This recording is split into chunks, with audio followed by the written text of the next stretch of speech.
it is my pleasure to introduce Helon Habila to all of you. Helon is a journalist, novelist, and poet. He is the author of several works of fiction and nonfiction, including the novel Waiting for an Angel, which was the recipient of the Commonwealth Writers Prize and the Caine Prize for African Writing. This afternoon, he is going to talk about his new book, Travelers. His new novel focuses on a Nigerian scholar who accompanies his wife to Berlin, where she has an arts fellowship. Detached from his usual life, the man discovers unexpected connections with a variety of people as he learns the stories of a transgender film student, a grieving Libyan doctor, and a Somalian shopkeeper. He senses his own identity changing. Library Journal, in their review of the book, writes that Habila evokes the visceral, heartbreaking anguish of the outsider's dilemma, guaranteed to promote empathy and understanding for refugees worldwide. This afternoon, Helon will be in conversation with Tope Folarin, award-winning Nigerian-American writer and author of the forthcoming novel, A Particular Kind of Black Man, which comes out on the 6th of August. And on that same day, we are also having an event with him here at Politics and Prose at 7 p.m. So please keep note of that and please come. This event is also hosted in partnership with Young African Professionals DC. So everyone, let us all welcome Helon Habila and Tope Folarin.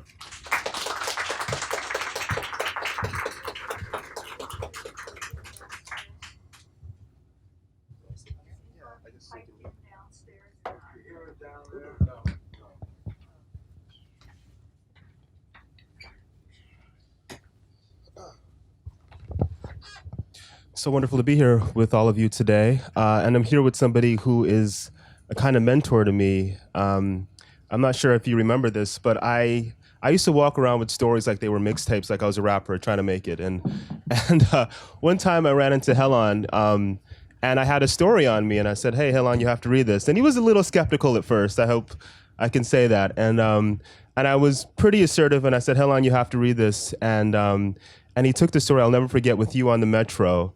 And when he arrived at his destination, he gave me a call and said, "We have to find a way to get you published." And for me, that meant the world, because I was very much a struggling writer, very much a person who had no, publications. Nobody was taking me seriously at all. And here was somebody I deeply admired who said, maybe there's something to your work. And I think he has served that kind of, he has served that role in many writers' lives. So it's truly a pleasure for me to sit with you today. And to help to launch your new book. So I think you wanted to read at the outset, but obviously anything you have to say, we'd love to hear it. Yeah, well, thank you. Thanks all of you for turning out today, and to Politics and Prose for the introduction. And what Tope didn't say is that the story that he mentioned that I say that we should get published eventually went on to win the Caine Prize for African Literature. So it's a very, very good story. So what I'm going to do is to read for about 10, 15 minutes. Then we'll have a conversation, and afterwards, I think there will be question and answers. Well, to give you some kind of context to the book is set mainly in Europe, and the opening section is in Berlin. And like he said, it deals with the issue of migration, travel, Africans in Europe, and things like that. The question of home, the meaning of home, and exile. Well, so many things that I'm sure you'll bring up. So the first section I'm going to read is to kind of establish the main character and his wife. They live in America and they're moving to Germany for a fellowship, and introduces the idea of travel to start with. And also it introduces a little tension in their marriage, which is going to become significant later in the book. So that's the first reading. "You must come, darling," Gina said to me a year ago in our home in Arlington. I can't do it without you. She had been offered the prestigious Berlin Zimmer Fellowship for the Arts, 1 year in Berlin. Perhaps this was what we needed, a break from our stagnated life and routine. Every year, the Zimmer selected 10 artists, writers and painters and movie directors and composers from around the world. And this year, Gina was one of 2 artists from the USA.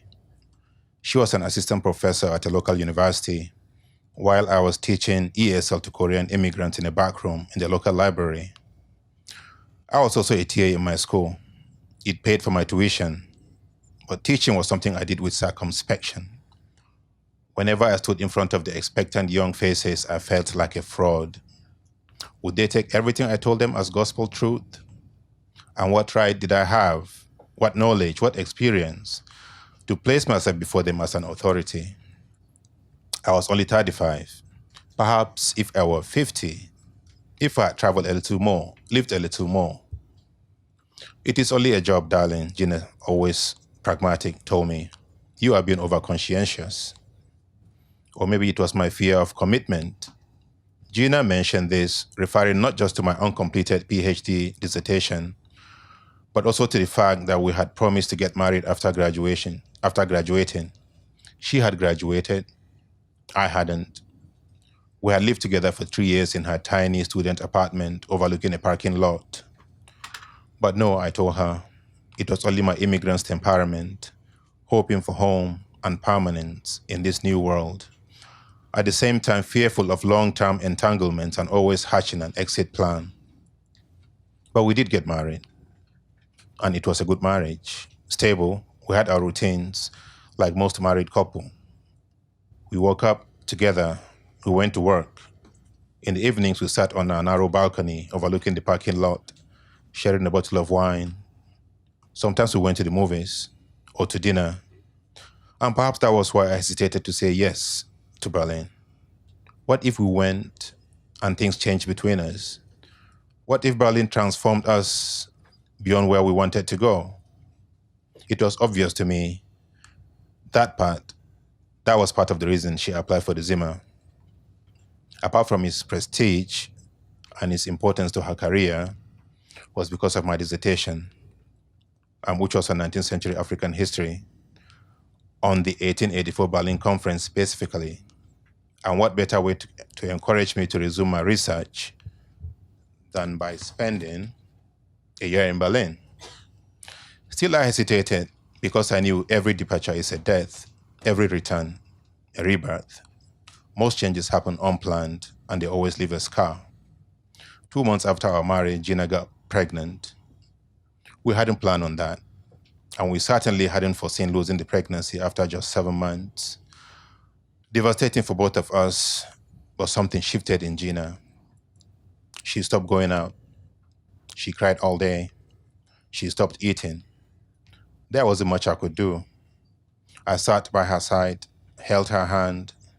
I reminded her we were still young, and there'll be opportunities to try again. I read her poems, something I used to do a lot before we got married. Her middle name was Margaret, and I would recite Hopkins's Spring and Fall to her.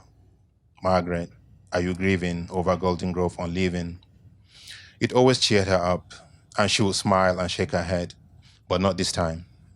She turned her face to the wall and curled into a ball, making herself smaller, like a tiny fetus. Gina had always been strong, maybe stronger than I was, certainly more resourceful than me. And this was the first time I was seeing her so helpless.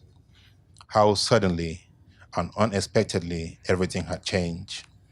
One moment, we were a normal married couple, young, with our future before us. The next moment, we were stricken by misfortune, prone and helpless. One day, she went to visit her parents in Tacoma Park and didn't come back. The next day, her mother came and threw Gina's things into a bag and said Gina needed to rest. To recover, she added, her demeanor hinting that I was to blame for her daughter's breakdown. I got along better with the father, a retired professor who had spent a year in Nigeria on a Fulbright scholarship in the 1980s. and who always looked back to that year with great fondness. Alone in a 2-room apartment, every morning I put in a call to Gina to see how she was doing and to find out when she was coming back. And after that, with nothing more to do but sit and twiddle my thumbs in front of the TV, I began to drink. I drank in the nights at first, then in the afternoons, then in the mornings. I was sliding down a precipice, but I was unable to stop.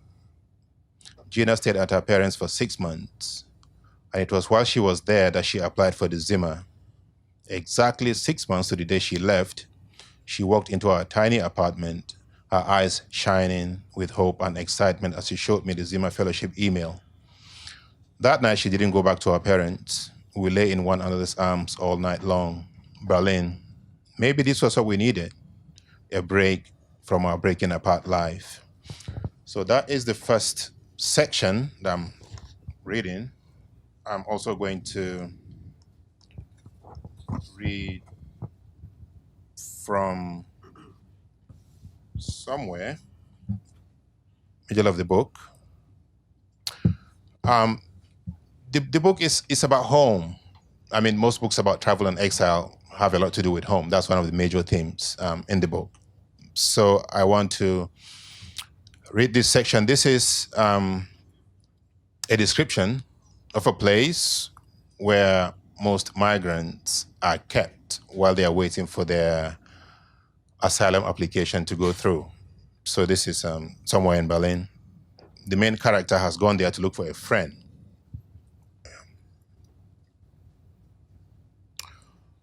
This is it? I asked Laurel. It was a 4-story building. And from here, I could hear voices and muted music coming from upstairs windows. This is it. By the first landing was a bathroom. Its entrance faced the staircase, half blocked by a pile of trash falling out of and partially burying a trash can. A man came out of the bathroom, stepping carefully over the trash, a towel around his waist, his scrawny chest bare, his hair still wet. "Hi," I said. "We're looking for a friend, Mark Chinomba." His glance switched from Laurel to me. He shook his head. "Where he come from?" "Malawi," Laurel said. "Sprechen Sie Deutsch?" She switched to German, sensing the man's wavering English. He shrugged his scrawny shoulders.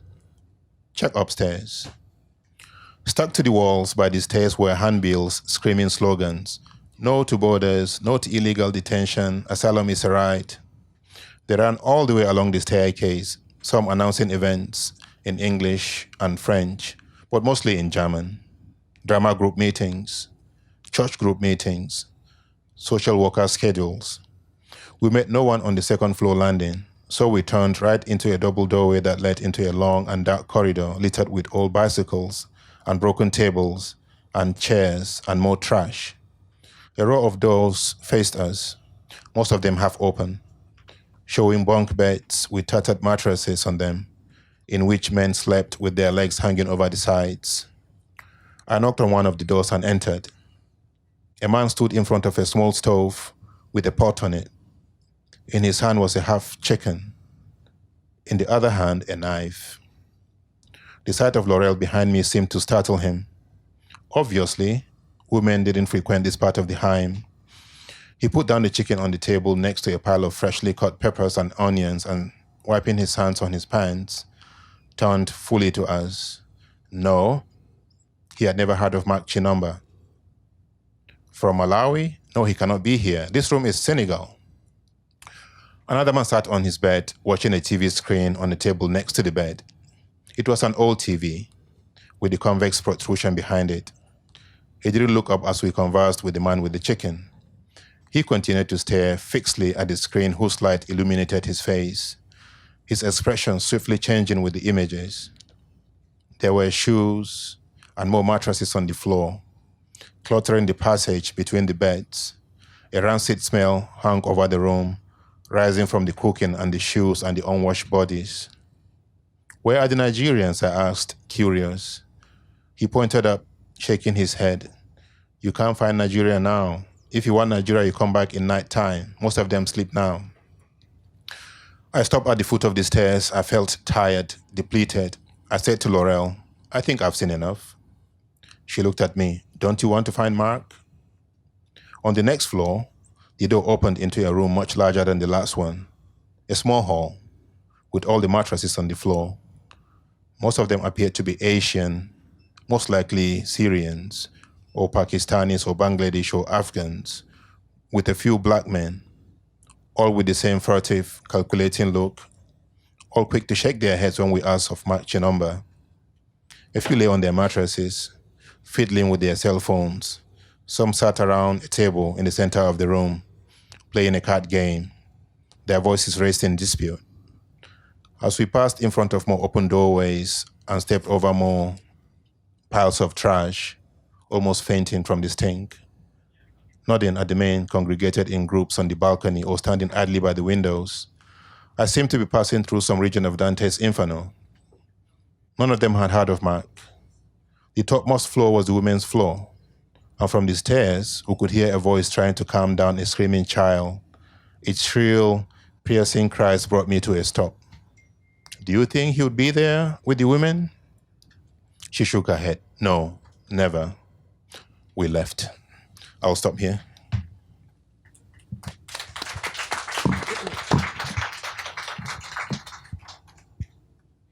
I had a chance to read this a couple of days ago, and I was really, really impressed with it. And I think it's such a beautiful novel and a timely novel as well. I couldn't help but think as I was reading it, why did you decide to write this novel now? What prompted you to write this? Why? Answer is why not? To go back to the inspiration for the book, like the main character, I was in Berlin for 1 year. I went there for a fellowship. This was in 2013, 2014. This was at the height of the migrant movement in Europe. And while I was there, this was 2013. That was the year that a boat coming from the Libyan coast to Europe drowned. Capsized, and the passengers drowned. About 300 people drowned. And I was invited by a magazine, a German magazine, to write an article about it. They wanted to hear from an African's perspective about the tragedy. So that was my first encounter with that tragedy. Of course, I had been reading about it in the papers before I went to Berlin. But in Berlin, in Europe, you are like face to face with it. And of course, sure, that article in the paper and my research for writing the article sort of got me deeper and deeper into this issue. And after that, there's no turning back. After you come face to face with this kind of issue, you just can't shrug it off and move on to the next thing. I had gone to write a different book, but then I just couldn't. I couldn't continue working on the book I was supposed to work on. So I started researching, and I met lots of migrants and I interviewed them for the book, and I met lots of Germans who work with humanitarian organizations, and they sort of introduced me to a lot of these migrants, and I interviewed a lot of them. So that's really where the book started. Yeah. So most of the stories in the book are actually from interviews that I carried out with migrants. That are actual stories of people, that I interviewed. So eventually got it done, finished in 2018, came out this year. Yeah. I'm really intrigued by this process. So you're in Germany for a year. You're exposed in a really visceral way to what's happening with respect to refugees and migrants. You write this piece about it. How does that kind of nonfiction engagement with what's happening become a work of fiction? Especially when you talk about how many of the stories that are in the book come from real life. I was struck when I was reading the novel by how sort of rounded these characters are. It's obvious that they feel like full living people. How do you transmute what is a series of headlines, a series of really tragic headlines, to a kind of living, pulsing work of fiction? Yeah, I mean, well, most fiction, have their basis in real life. That's how fiction begins, from real life, from actual stories. So I made a conscious decision after that essay that I wrote. The novel that I was going to write was going to be based on real stories, on real people, real interviews. I mean, I could have just written fiction. I could have just, made up my own story about these people and written about it, but I really wanted to capture actual stories. I wanted to go behind the headlines. I wanted to kind of humanize the headlines and the politics and the statistics that you hear all the time. What's so painful about this is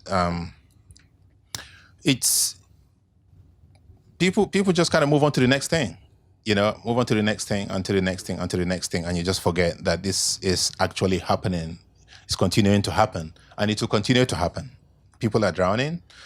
But of course, as a writer, as an artist, one always approach headlines and politics with a little circumspection. You want to be a bit careful because you don't want to just end up with journalism. You don't want to just repeat what the headlines are saying. So how do you do that? It's just work on it and try to remember that you're trying to entertain people. You're also trying to tell a good story. There is that. I did that. My biggest challenge was, how do I take these stories of different people that I interviewed and get them to cohere into one novel? Structurally, it was quite challenging because I interviewed, for instance, a lady in Switzerland who is she's a reverend, she has a PhD, and she married this migrant. She met him and they fell in love and they got married. I met her in Switzerland, in Leukerbad. And she said to me, I have to tell you my story. I don't know what you're going to do with it, but I think it's going to be interesting for you as a writer. And she told me that story, how they met. And so that formed one of the chapters in the book. The other story is another migrant that I met in Berlin, and he told me, the Somalian, how he left Somali because some warlord wanted to force his daughter into marriage. She's a 10-year-old girl, and the warlord wants him to give the daughter to him in marriage. And he said, no, I can't do it. And that's how they left Somalia. And now he's traveling. He traveled through Yemen to Syria to Turkey to, Bulgaria, and eventually ended up in Berlin. But then he has more children on the way. And the youngest, the daughter who was 10 is now almost 18, 20, So he was telling me his story. And one thing I noticed with him and with others telling you their stories is how important it is for you to hear them. When I sat down to interview him, I didn't want to bring out my tape recorder because I didn't want to, I didn't want to spook him. I didn't want to be too obvious. I wanted to kind of ease into things. But he stopped and said, where is your recorder? Are you not going to record this? Because I want you to write this. I want you to. So you realize that, they want to be seen. For them, telling you their story is actually a way of moving beyond just being a statistic and this faceless person who is traveling to a human being, to a father, a husband, a person with history. So I think that's really what it means for these people. And that's what I tried to do with the book, to try to maintain the integrity of the stories, to remain true, and faithful to what they told me, and also to try to, of course, fictionalize and make it interesting at the same time. So that's what I was balancing. Yeah, that makes complete sense. I'm interested in your growth and your evolution as an artist. You mentioned before that you won this prestigious, wonderful year-long fellowship to Germany. How did your time in Germany affect you as an artist? I mean, you were there at a very consequential time. Did you feel yourself evolving as an artist when you were there? Or how did you respond to kind of things that were happening politically, sociologically across the board? Yeah, I have always been, I kind of lean towards the political in my fiction. I mean, it's part of my training. I'm an African author, Nigerian author, and most of the authors that I look up to, they tend to do that. People like Chinua Achebe. I mean, it's nothing strange to mix politics with literature, with art. So I have that already. And if you look at my books, like Oil and Water and Waiting for an Angel, they always try to do that. But with Berlin, it was different, you know? There was almost this urgency that you feel. People bring that kind of urgency, not just the migrants I met, you know, not just other artists, but you find all these people, humanitarian workers who work with these people, and they're always asking you, you know, you have to do more. You have to do more. Especially when I read from my book, Oil and Water, about the pollution in the Niger Delta and the activities of Shell and other oil companies, and you know how people come up to you after the reading, you know, what do we do? Do we boycott Shell and all that? I tell them, I don't know. You do whatever you want to do. But you realize that for them, this is serious. You know, they are looking up to you as an artist. And I think that as writers, we have to really try to engage more with dominant issues. It's always been like, you shouldn't do that as an artist. It's not done, you know. You should always remain in that ivory tower, and you know your job is just to think and to create art. But art has a direct bearing on the way we live, and it's getting more and more now in this modern age that we live. When you look at, you know, the politics around the world, it's getting to that point where you can't separate art from real life. It affects how you produce art. So your art should also reflect how it affects you. I think for me, it's getting to that stage. Yeah. It sounds to me like you're saying that the novel can be a kind of tool for, I suppose, social justice or achieving justice in certain societies. Do you actually believe that to be the case? Is that the novelist's obligation, or is that something that you're trying to do? I don't know if I say novel as a tool for achieving social justice, but certainly for raising awareness for people. It's up to them to do what they want to do from there. Yeah. So you talk about things that are important, that are political, and then people will take it from there. I'm always also careful to kind of make a distinction between journalism and literature and art, because I also write journalism, and there are some stories that I know that this cannot be fiction. I don't want to write this as fiction. My last book is about the Chibok Girls. Mm-hmm. And I wrote it as a nonfiction book because I was aware, I was conscious that I didn't want this to be fictionalized. I wanted it to be literal. I wanted it not to be like a metaphor for the kidnapping of girls. I wanted it to be about the girls that were kidnapped. So I was conscious of that. But with this one, it's a bit different. I wanted to write a novel, but I also wanted it to be topical and political. And it's not something new. I mean, people have done it forever. Mm-hmm. You know, Charles Dickens, Oliver Twist, you know, homeless kids, chimney sweeps, Elizabeth Gaskell, North and South, about industrial England. You know, all these people have done it. So, but I think there's more urgency in our time now for that. So I'm not doing anything new. Yeah. What were you reading as you wrote this novel? Were you reading anything? I kind of sensed, and forgive me if I'm wrong, but I kind of sensed a little bit of Bolaño, especially his collection Last Evenings on Earth, as I was reading that. That sort of, I sense some aesthetic similarities, so forgive me if I'm sort of speaking out of turn here, but I'm wondering what inspired you from an aesthetic perspective as you were writing this book. Yeah, well, lots of books. And one thing I consciously did in this book is to also kind of reference a lot of literature, some of them kind of directly dealing with subjects like that, some not so directly. I'm a big fan of Bolaño. Latin American, and I think there's a lot of similarities in our literature with Latin American literature.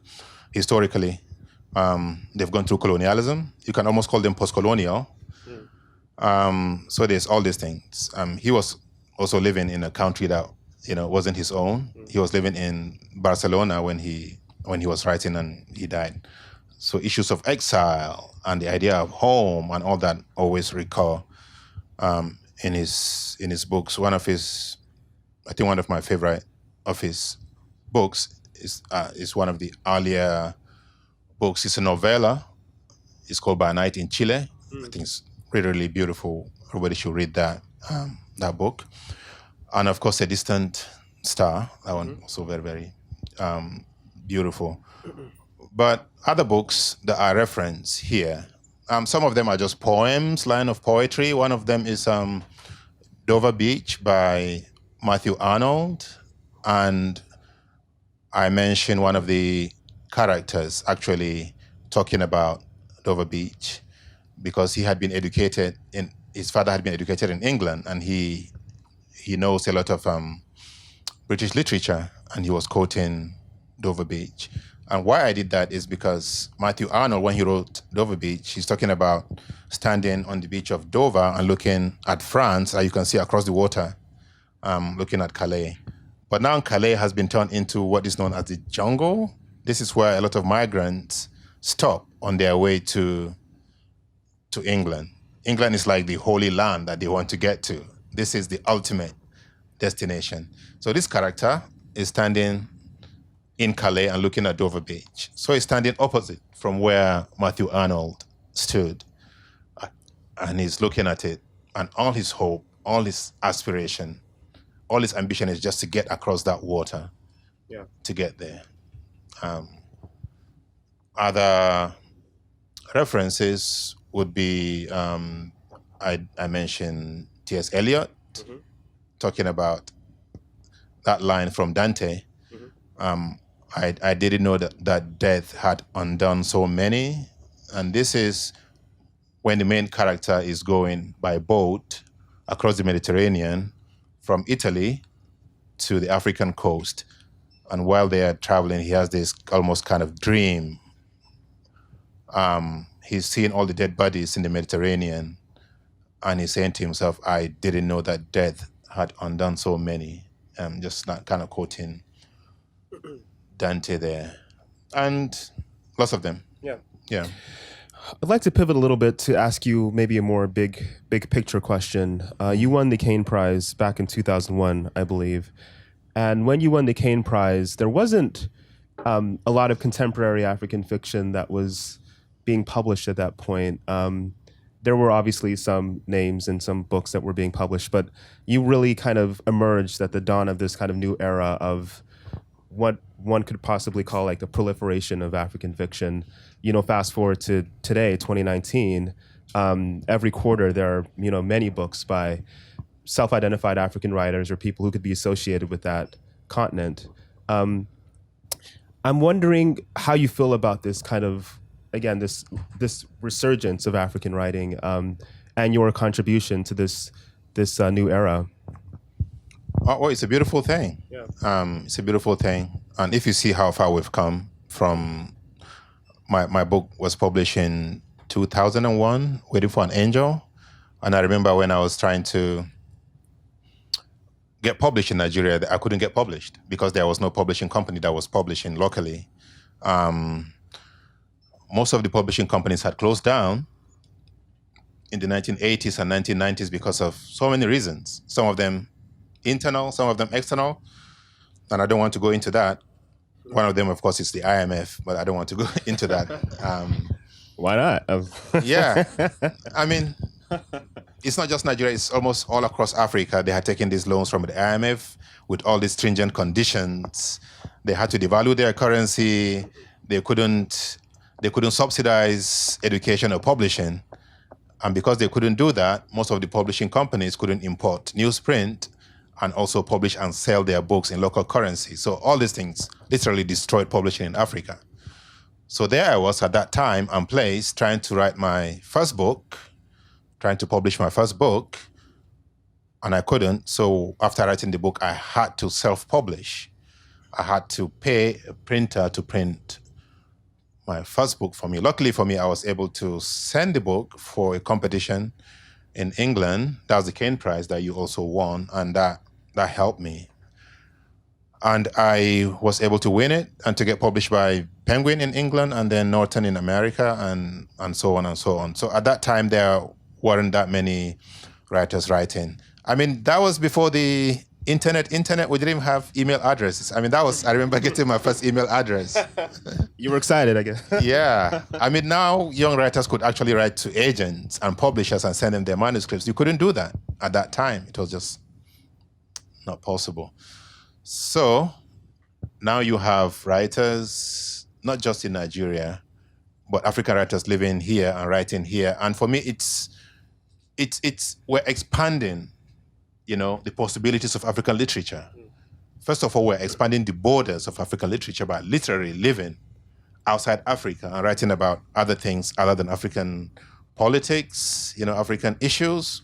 We're writing about things that happen to us, like your book that you've written about your life here, growing up here and all that. So that's also African literature. Wherever you find Africans, it's also African literature. So it's looking at the idea of, what is Africa? What is the boundaries of Africa? Who designed those boundaries? Who imposed those boundaries? Our literature is, I think, engaging with that and kind of trying to answer that and challenging the notion of the nation itself, and so many things that you might not see directly in the writing, but when you think about it, that's really what we're doing. Yeah. You're also a scholar of African fiction, and so I think I like to think so. Okay, I'll give you that today.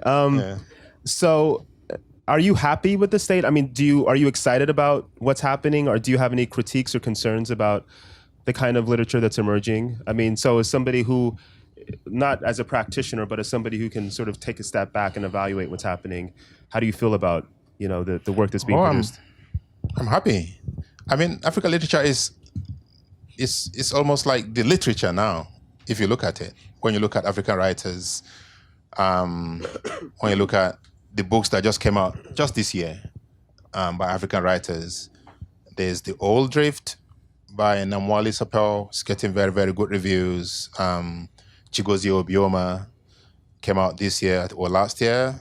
He had been shortlisted for the Booker Prize, I think, with his first novel. So, younger writers are just doing all of that. When you look at people like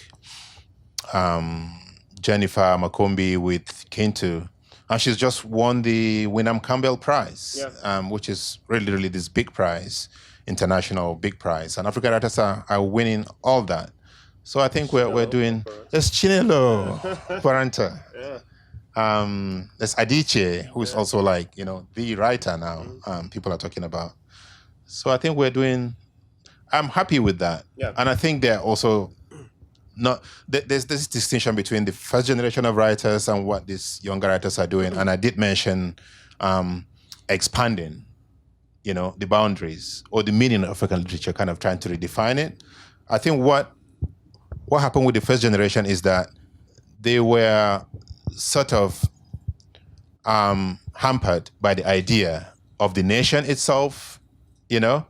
All they did, or what they had to do, because they were almost obliged to do that, was to write about colonialism and the fight for independence, because that was the dominant issue of the day. They couldn't do otherwise.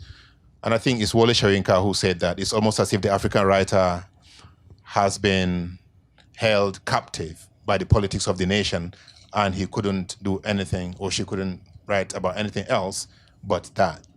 That's true. Yeah. When you look at all the literature of that time, that's what they were writing about. And now, when you look at what we're writing about, I mean, we can write about anything we want to write about, because I call this generation the post-national generation, or the post-nationalist generation, because we are moving beyond the issue of the nation itself. We're going post-nation. Sounds like a scholar to me. So my next question is about the state of the novel. At one point in the novel, one character says to another that the novel is dead, that cinema is the kind of the art of the 21st century. I'm paraphrasing, of course, but something along those lines. And you are, year after year, you're sitting at your desk, you're producing literature. Why do you believe in the novel as an art form in the 21st century? Wow, that's a tough question. Mostly, we just write. We don't really think about what we're writing. We just want to write the next novel. There's just a novel to write. You want to keep writing and writing. But yeah, what else? I mean, you have the other genres. You have poetry, you have drama, you have the essay and other things. But I think none of them can do what the novel does. The novel is able to encompass all these other genres. I mean, you can't have like prose in poetry. Of course, you can have a prose poem. You can have a narrative poem, but you can have poetry in a novel. You can have drama in a novel. You can have all this. You can have essay in a novel. So the novel can absorb all these forms, and that's why it's so new. And you can't contain it. You can't limit it. It's always renewing itself, and that's what's so exciting about the novel, because it has just these endless possibilities. It can do anything it wants to do. Just look at all the variety of novels that we have, from Bolaño that you just mentioned, with his, what's it again? Something Detectives? Savage Detectives, to over 500 characters in one book, I'm just expanding and expanding. Look at Nabokov, the modernists, look at Ulysses by James Joyce. Look at all that they've done with language, with structure, being very playful. It's the novel. You really can't do that with other forms, the way that the novel does it. So you think the novel will continue to have a place? I think so. Yeah. I mean, there was all this hue and cry about the novel dying, about publishing.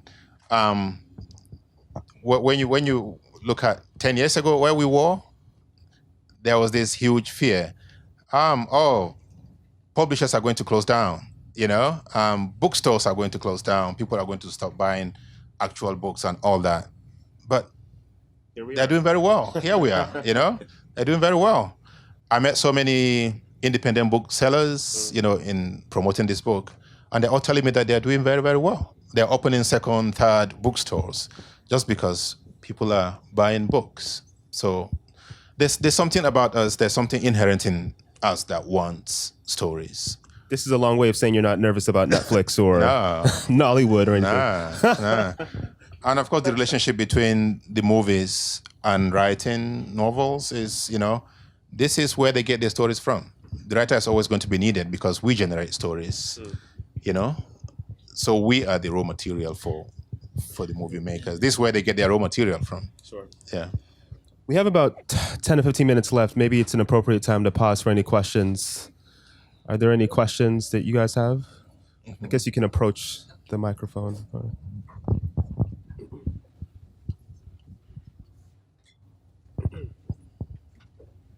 Thank you. I wanted to mention that you do a really good job with the details that are portrayed in this story. But there is a section, and I believe it's on page 8, where it talks about the character going into the post office to post a letter. And the lady behind the counter refuses to speak to this character in English. She only wants to speak to him in German words. And eventually he got what he needed. But I was wondering if you could speak to your own experience in your travels, if people just treated you a certain way because you were speaking English, or did you have any experiences like that on the road? Yeah, I did. That's actually from my own experience. It happened to me. Actually happened to me. It's hard to be in a place where you don't speak the language, where you are visibly different, So that's also one of the challenges that these migrants face, to be this African, this black person in Europe with the politics of race, of language, of place and home and all of that they have to contend with, apart from their own problem of just trying to get a job, to get a home. And it doesn't only stop with them. it's all about travel. Travel is about trying to be understood, I think, and trying to understand others. When you read the stories of exiles and people who move to other places, that's something that recalls. That's a recurring motif. I don't know if you've read this book, Eva Hoffman's Lost in Translation. Yeah, she talks about that a lot, and she's this Polish Jew who moves to Canada first with her. She was 13 when they moved with her parents and her sister and all that, and the difficulty of trying to be understood. Well, first of all, she couldn't speak English. They had to learn English, but it's not just that. It's just about moving through the city, from their gestures to all the things that they had to learn. Literally, they had to learn to sit on their hands so that they are less expressive with their hands when they talk, because Americans don't talk like this, So they had to learn all these things, So that's what the book is about. They had to learn all these things. They had to understand the food. They had to learn to eat the kind of food that they find here. Everything. So that's the translation that you have to go through when you're moving in a new space. That I was trying to capture in that little moment. That argument between the two people is just about translation. Yeah. Hi. My question relates to craft. So there's a real and deep responsibility that comes with people entrusting their stories to you. And so in terms of your process, how do you bear that responsibility with your nonfiction works versus fiction? Yeah, good question. Most fiction writers don't have to worry about that because they just make up their stories. This one, like I said, is based on real stories. What I had to do is that I sent the first draft to these people that I interviewed, and I really got them to read it and to tell me that they were okay with it, because you could get sued if you misrepresent. But I had to make them understand too that this is fiction. Your name is not going to be the same name that's going to be in the book. I'm going to change your name. I'm going to have distancing devices. I could change a man into a woman, for instance, just to distance the actual story from the person. So all these things, there are so many devices that fiction uses to change, defamiliarize, and to make real stories into fiction. But the most important one is at the beginning of the book you put, this is a work of fiction. That's it. Thank you. Any more questions? Yes, Khadija. I think they're recording, so they'd prefer the microphones.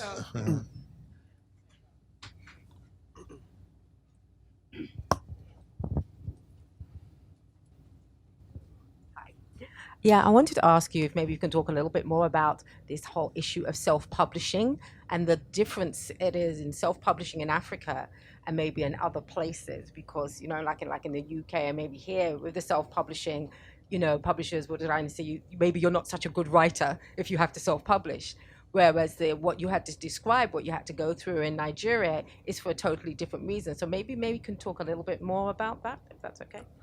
Yeah, well, I don't know much about self-publishing here in America and in England, but in Nigeria, it had nothing to do with whether you're good or bad. Everybody self-published at that time. Of course, things have changed now. Most of these young authors, they have access to publishing. I think it started, you could trace it back to about 2003-04, when people like Cassava Republic in Nigeria started publishing. I remember when I was in England, and Bibi, the founder of Cassava Republic, came to my house and told me that they're moving back to Nigeria to start a publishing company. I was like, okay, good luck. Good luck with that.